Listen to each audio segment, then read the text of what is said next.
Hi everyone, I'm John from Cardiokinetics. In today's video, I'll be taking you through squats. They're one of my favorite exercises. I use them a lot in my classes and in my own workouts as well.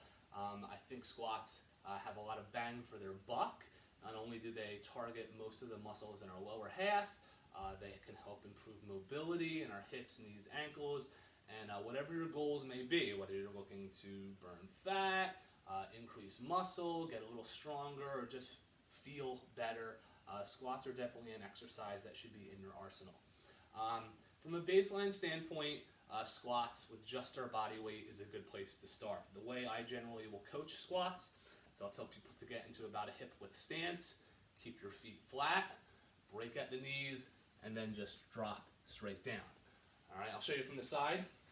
So again, feet flat, break at the knees, and drop your hips to your heels. I also like to coach people to reach forward. This will help you stay a little taller with your torso. Now for some people, squatting, even just their body weight can be too challenging, and squatting down deep may be a struggle for some people who might have mobility restrictions in their hips or ankles, or someone who's just unfamiliar with squats.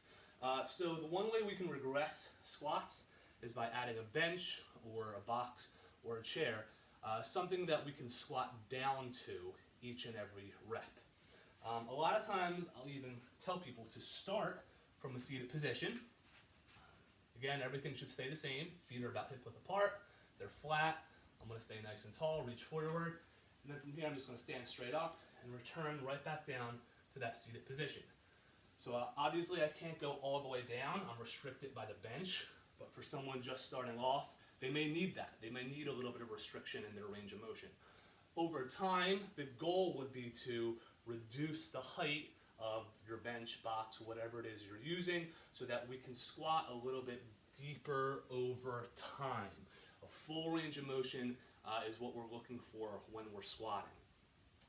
Once you've progressed away from the bench or box, once we no longer need that, and once body weight squats get a little too easy, the next step would be to add some resistance. So if you don't have any equipment at home, that's okay. You don't need anything fancy. What I have here is a 25 pounds of rock salt. You can use a bag of dog food. You can use a case of water. Whatever you have at home that's 20, 25 pounds, that should be more than enough. Generally, the way I would hold on to it is in front of my body, in what we call a goblet position or a bear hug position. And now we're just going to go through our squats as we normally would. All right, again, breaking at our knees, dropping straight down. But now we have the extra load from the bag of rock salt or whatever it is you're using. And honestly, when it comes to progressing, not just squats, but most exercises, you can just keep progressing them by just adding more and more weight over time. So whether that means going from a bag of rock salt to dumbbells, dumbbells to kettlebells, kettlebells to barbells, increasing our external load is one of the easiest, most efficient ways to see long-term progress. So if you're somebody who's been doing body weight squats for years and years and years, think about how we can start to progress it and making it a little bit more challenging so that you continue to see progress.